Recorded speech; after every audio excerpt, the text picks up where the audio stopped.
visit or work with Parker's Kitchen. Your support makes a difference. You've helped us rank as best workplace in America. None of this happens without you. Thank you. Live from Augusta, you're watching News 12 live at 5.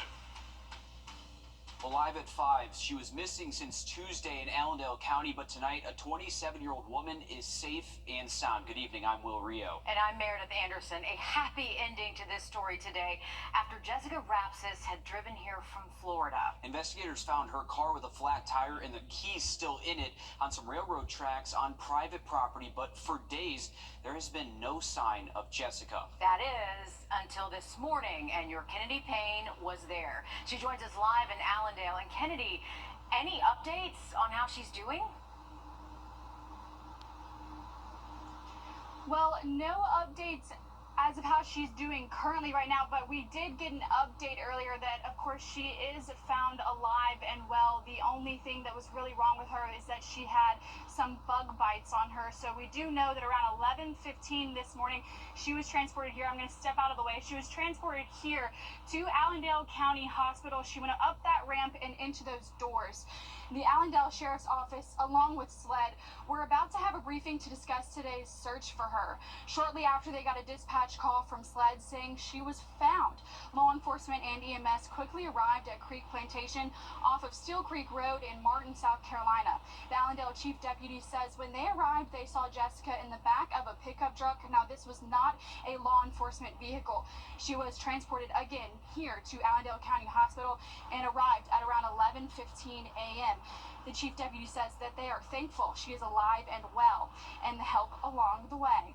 Was just grateful for the property owner at Creek Plantation who opened his property to law enforcement to do the search. He was very concerned, and also for allowing his employees to get on horseback to assist us. Also with the DNR, they were out with us the whole time.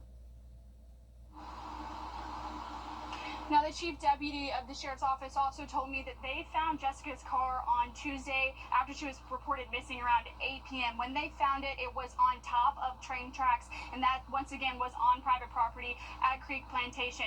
They did find the keys still in the ignition of that car, engine still warm, her items scattered along the train tracks, both her phone and her shoes. But we'll have more updates on what that search looked like for Jessica on News 12 at 6 o'clock.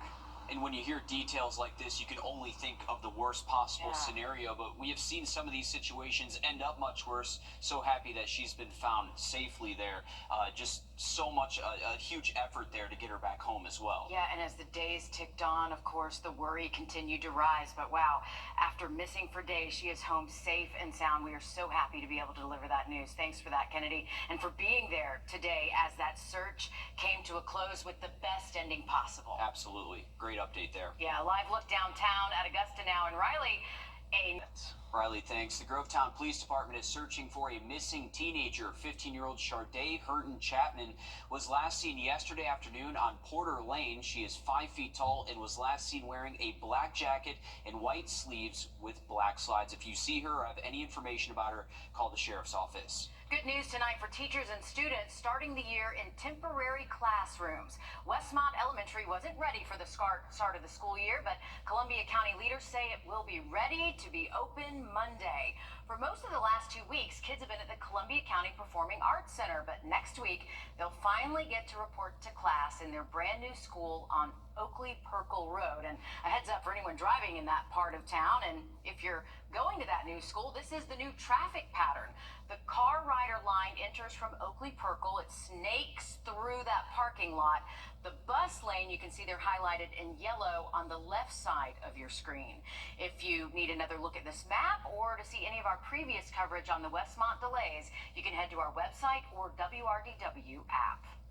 Across the river, new test scores show South Carolina students have rebounded from pandemic learning loss in some areas, but they have yet to regain their footing in others. Today, the South Carolina Department of Education released results from the annual SC Ready assessment, which students took last school year. Our State House reporter Mary Green breaks down what those results show us. South Carolina public school students in 3rd through 8th grade annually take the SC Ready test, which specifically measures math and English language arts.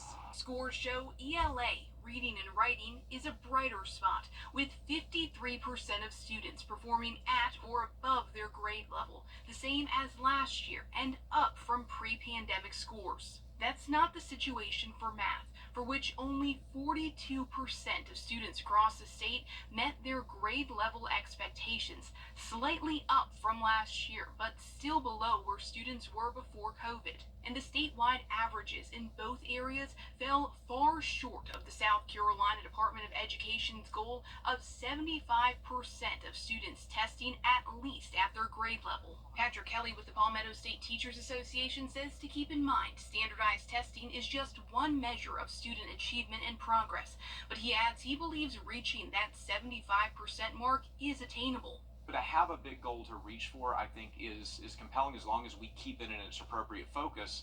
But I think that we're seeing that it's attainable. It's just going to take a lot of work, and we need to look at the places where we are seeing positive momentum, and we need to replicate what they're doing statewide. State Superintendent of Education Ellen Weaver says they're encouraged by the growth in reading and writing scores and committed to tackling shortcomings in math, saying in a statement in part, quote, "Our laser focus remains on providing a strong academic foundation in the fundamentals to ensure that every South Carolina student has the opportunity to meet their full potential." The Department of Education says that will include the implementation of a new program, the Palmetto Math Project, which it says will focus in part on providing intensive support at the lowest performing schools for both students and teachers. Reporting from the State House, I'm Mary Green. The Palmetto State Teachers Association says the statewide educator shortage plays a big role in these scores falling short of where state leaders want them, especially in high-need areas like math. Atlanta Police's SWAT team and Academy Power is now using drones to inspect power lines. The company says drones are making it more efficient and reduce the time it takes to inspect the power grid by 40%. That's compared to the traditional use of bucket trucks and helicopters. For reference, drone pilots can inspect up to 14 miles of lines per day. A Clemson University student had the opportunity of a lifetime to design a first ever Barbie doll. What makes the doll unique? After the break. Riley? Well, heading into the weekend, we're not only bringing back the chance for storms, but potentially severe storms. We'll have an update for you just after the break. Time and Temp, brought to you by your First Alert weather team. Dry out and enjoy some nice weather again early next week. All right, sounds good. Thanks, Riley. A sweet story out of Clemson University now. A student helped Mattel design a black Barbie doll with features that reflect Down syndrome based on her. And that doll is being shown to the world. Michaela Leggett has more on how the Barbie came to be, and here's from the student. That's the sound of Taylor Freeman opening her new Barbie. It's really cute. And I love her. Taylor admiring the Barbie who's the spitting image of her. Braids like me, glasses like me, her dress just like me, and the arrows are chromosome 321. Yeah, she is so beautiful. Her mom, Ayoka Freeman, says this all became possible with one phone call. We were contacted by NDSS, who, along with Mattel, helped create the first black Barbie with Down syndrome. So we wanted to make sure the Barbie had the features that a person with Down syndrome would have. The doll featuring smaller ears, a flatter nose, and a longer torso. Almond-shaped eyes. She has a rounder face. She has braids because Taylor loves to wear braids. And most of the people that are African American wear a lot of braids in their hair. She does wear glasses too because individuals with Down syndrome sometimes have a problem with their eyes. Taylor, who's a part of the Clemson University Life program, spent a year working with Mattel and the National Down Syndrome Society creating the doll. It was actually fun. It was because it was so easy to create something that looks like my daughter. And it was just, like I said, it was an honor. And now she's hitting the shelves. My favorite part is her, she is beautiful, she is lovely, and I love her. Freeman glad her daughter has someone she can see herself in. She played with Barbies all the time. Those were her favorite. And so I would never, ever imagine that we would have Black Barbie in our house. So I always feel excited as well because we have a doll in my house that looks like my daughter. Taylor showcasing her doll to the world. Is that the Barbie? Yeah. I saw that. I loved it. And that's awesome that the other students are recognizing that as well. I love how she's just calling it beautiful. It looks just like her. That's great. That's so, that right there, representation matters. It does. It so does. And she did a great job. It does look just like her. Absolutely. Good on Clemson there. Yeah. Well, new school year is upon us, but the FAFSA is continuing to have issues. What you need to know before the October 1st deadline, that's coming up after a short break. First Alert Radar, powered by Jim Hudson Automotive Group. Hi, Jesse. On the good stuff. Some call it a stunning failure. In June of 2024, the chief operating officer for the U.S. Department of Education's Office of Federal Student Aid stepped down because of all of the problems. Now FAFSA is back in the news again, and students are asking for help. Dawn G helps college students make ends meet. The FAFSA Simplification Act has been anything but simple, unfortunately. It is important to fill it out and do your part. For students and families, it is the largest source of aid available. Unfortunately, there are additional problems with the rollout of the FAFSA this year. The U.S. Department of Education announced that colleges and universities will not be able to submit batch corrections on FAFSA records for the 2024-25 financial aid cycle. That means some college students will not receive their student aid in time for the start of this school year. Now, normally, the college counselors, financial aid advisors are able to submit what they refer to as batch corrections for student applications. Jennifer Finetti is a college finance expert with Scholarship Owl, a personalized scholarship matching and management service tool. She says batch corrections allow the financial aid administrators to make bulk adjustments to FAFSA records. It's routine and critical to get funds out on time. There has not been much that has been normal since the FAFSA Simplification Act brought with it a lot of changes and what they thought would be a streamlined process. What this means is that each financial aid officer needs to submit corrections one by one for every single student that requires corrections. In a year where there may be more corrections needed than ever before. What this means is it's going to be extra work for each financial aid counselor, and the most critical issue is that financial aid disbursement will be delayed. What are the consequences? It's really just kind of unknown how bad this impact will be and how long it will take for money to be dispersed. This is money that not only were students counting on to receive on time as the school year is about to begin, but also the colleges themselves were expecting this money, and they need it to be able to advance their programs. Finetti stresses to students, do not rush out to get a loan, even though your funds from FAFSA may be in limbo at the time. When you graduate, the last thing you want to do is worry about debt, right? And for a lot of students, for the vast majority, it takes over 20 years for them to pay off their student loans. The problems don't just stop with students heading to school this fall. There's still concern about next year's FAFSA, which is supposed to open October 1st. Finetti believes most colleges and universities will allow students to enroll in classes assuming their financial aid will be coming before too long. She also stresses it's not too late to look for scholarships. You should look for scholarships all the way up to your junior year of college. Finetti also believes it is a good thing to work as much as you can to help pay for your schooling. It will also give you something to put on your resume for when you graduate. October 1st, the FAFSA will open for seniors in high school. However, there is no way to say if it will be working. Reach out to your guidance counselor for help. Helping you make ends meet, I'm Dawn G. All right, thank you for that, Dawn. We are looking at our temperatures this weekend to get back closer to normal, but we're dropping back below normal past the weekend. Having a look at that 7 day just after the break. Refresh your space purchase, only at Ashley.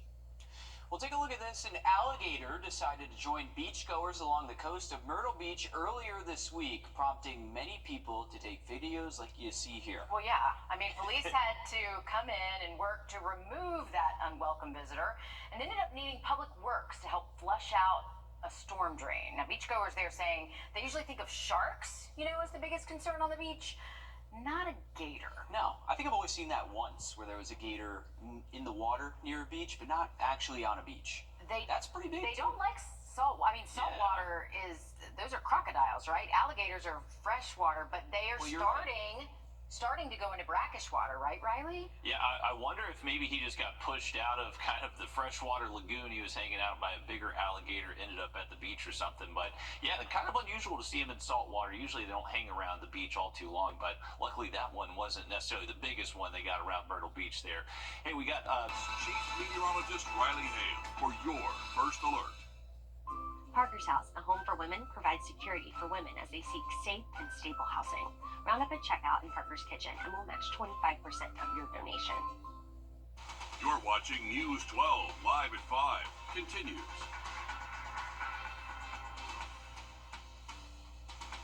Thompson Mayor Benji Cranford keeps his word to talk to 12 today after our cameras were the only ones rolling when GBI agents surprised him with handcuffs and an arrest. Good evening, I'm Will Rio. And I'm Meredith Anderson. Mayor Cranford is charged with furnishing prohibited items to inmates in criminal attempt to commit a felony. He's accused of leaving a bottle of gin in a ditch right in the path of state prisoners. Your Sydney Hood is live at 5 in the newsroom. In Sydney, what did the mayor have to say to you? He says this took him by surprise, as it did for many in Thompson. He says he didn't know the GBI was coming to that council meeting, and he certainly did not expect to get arrested after that meeting. He told me he, quote, didn't have a clue, didn't know where any of this came from or how it came about. I asked him what the GBI told him as they escorted him to the jail, and he says they told him he had 2 charges against him. He then says he isn't sure what the charges are. They're accusing you of supplying a bottle of gin to these prisoners from Jefferson County. That's correct, and I know no prisoner in Jefferson County and didn't know no detail that day. That was months and months ago. I don't even remember that day. Not that I, who remembers what they're doing every day? Mayor Cranford says he plans to stay in office, says, quote, he is here until they run him off. And we are certainly glad to have heard from him after all this time. So good to hear exactly what he had to say. Absolutely. Much more at 6 o'clock. Yeah, a lot more details to this case. Thanks, Sydney Hood, for staying on top of this for us. Well, weather-wise today, we had another nice 10 minutes. Okay, let the games begin. High school football season is here. Welcome to week 0. I'm sports director Alyssa Lyons. We asked which game you wanted as your game of the week. Harlem and Greenbrier fans, you decided to participate in the last 12 hours, so this game is yours. That's where we find Joseph Dorgan. A lot of people wanted this game. Well, that's right, Alyssa. 538 of you sitting at home right now voting for us to be right here at Greenbrier for our game of the week. Man, I gotta say, it just feels good to even be standing on a football field right now. But going into this game, each of Greenbrier and Harlem carry clean slates, and that doesn't mean there's room for error. The Bulldogs made it to the playoffs last year, but dropped 4 games in the regular season on the way there, and will look to clean that record up for this season. As for the Pack, a win tonight would match their season total from last year and would also be head coach Sean Tiernan's first career win at Greenbrier. It's a great competition. Harlem's a great team. Poses a big game, big atmosphere. Both fan bases are really excited about the season, and we're excited ourselves. Well, we're anxious to get back on a winning track, and we lost our last 2 games, the region championship game and first round of the playoffs last year, so it's been a while since we've had a victory. Now our game of the week kicks off here at 7:30 tonight, so make sure you tune right back in here on Channel 12 at 11 o'clock, where we'll have a full recap and highlights from the game. Alyssa, this isn't the only high school football game we have going on this evening, is it? Hey, Thompson and Evans, another one to watch out for. Thank you so much there. Julius, you're up. This is a big night for crowds of fans making their way into the stadium. Do we have anyone who decided to pick a seat 2 hours before kickoff yet? No, Alyssa. It seems pretty quiet right now. Bleachers aren't filled up right now, but I've been talking to some volunteers working hard behind the scenes. They're setting up some lights outside, and working in the concessions, of course, getting ready to feed all the hungry people, just starving for some more football. And it's about to come true. Kickoff is coming up, and that game is happening at 7:30 tonight. Both teams competitive, Thompson and Evans, and really just looking to make a name for themselves on this first week of action. All right, Julius Evans, thank you so much. This week also is a clash of two Augusta Titans with an even longer history. Laney and Westside have exchanged coaches over the years. Westside coach Marquette Sims was over at Laney before heading over to Westside, and so was former coach Tim McClainer, Coach Mack. Coach Mack passed earlier this spring. This year, the team is making sure his memory still lives on. We made up in our mind before school term that we was going to dedicate this season to Coach Mack. It's very touching for me, actually having to come to work, not seeing him, not being with him on lunch duty. He and I used to be on lunch duty together, and we would laugh while managing the lunchroom, watching over the kids. I miss all of that. And a lot of their players do too. Coming up all new on News 12 at 6 p.m., we'll hear from Coach Hutto and how this Patriot team is making this season Coach Mack's.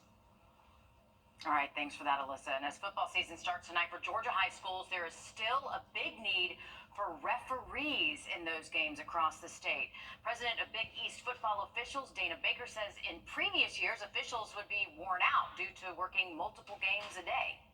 Now they've had to play some playoff games on Thursday and Saturday just to have officials, and that really doesn't do a good service either because it's the same officials working both those games. So you're not going to be as sharp working that second game as you are working that first game. So that's not really the best mode of operation, but that's what they have to do over the GHSA right now just to get the games on.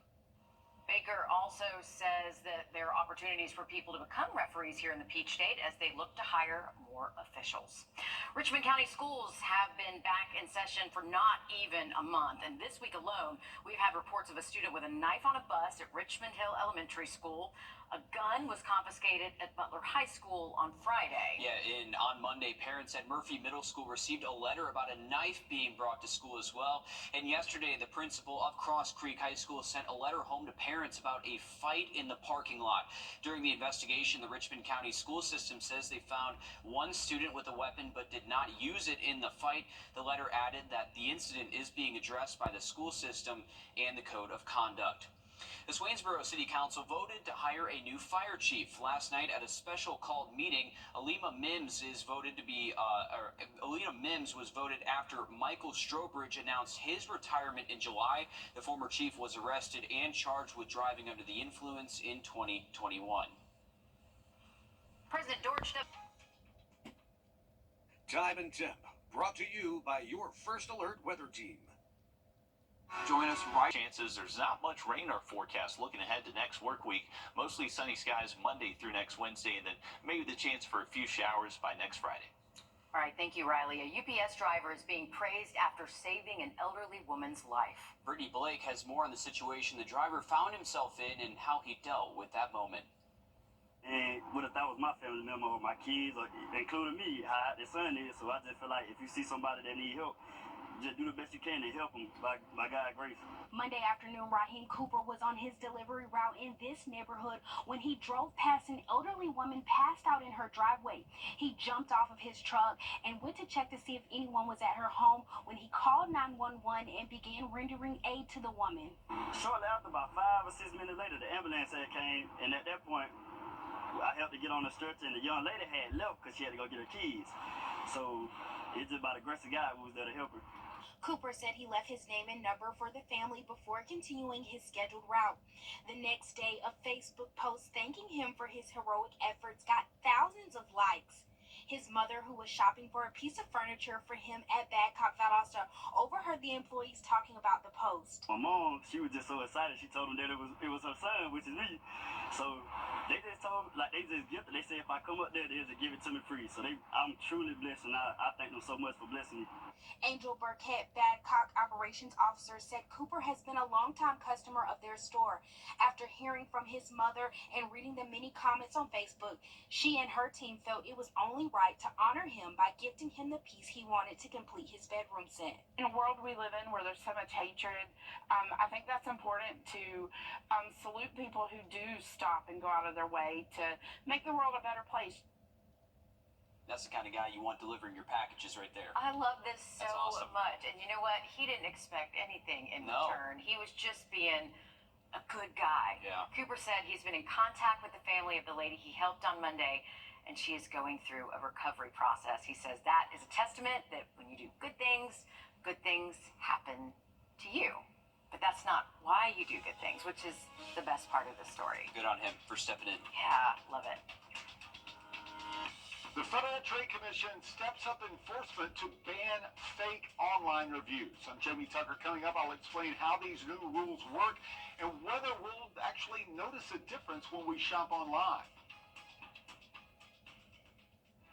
First Alert Radar, powered by Jim Hudson Automotive Group. You still... Fake reviews on Amazon and other online retailers have been an issue since the very beginning of online shopping.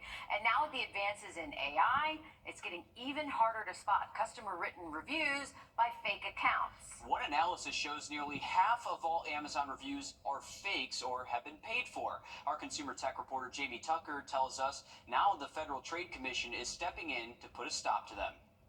What the Tech, sponsored by Augusta Preparatory Day School.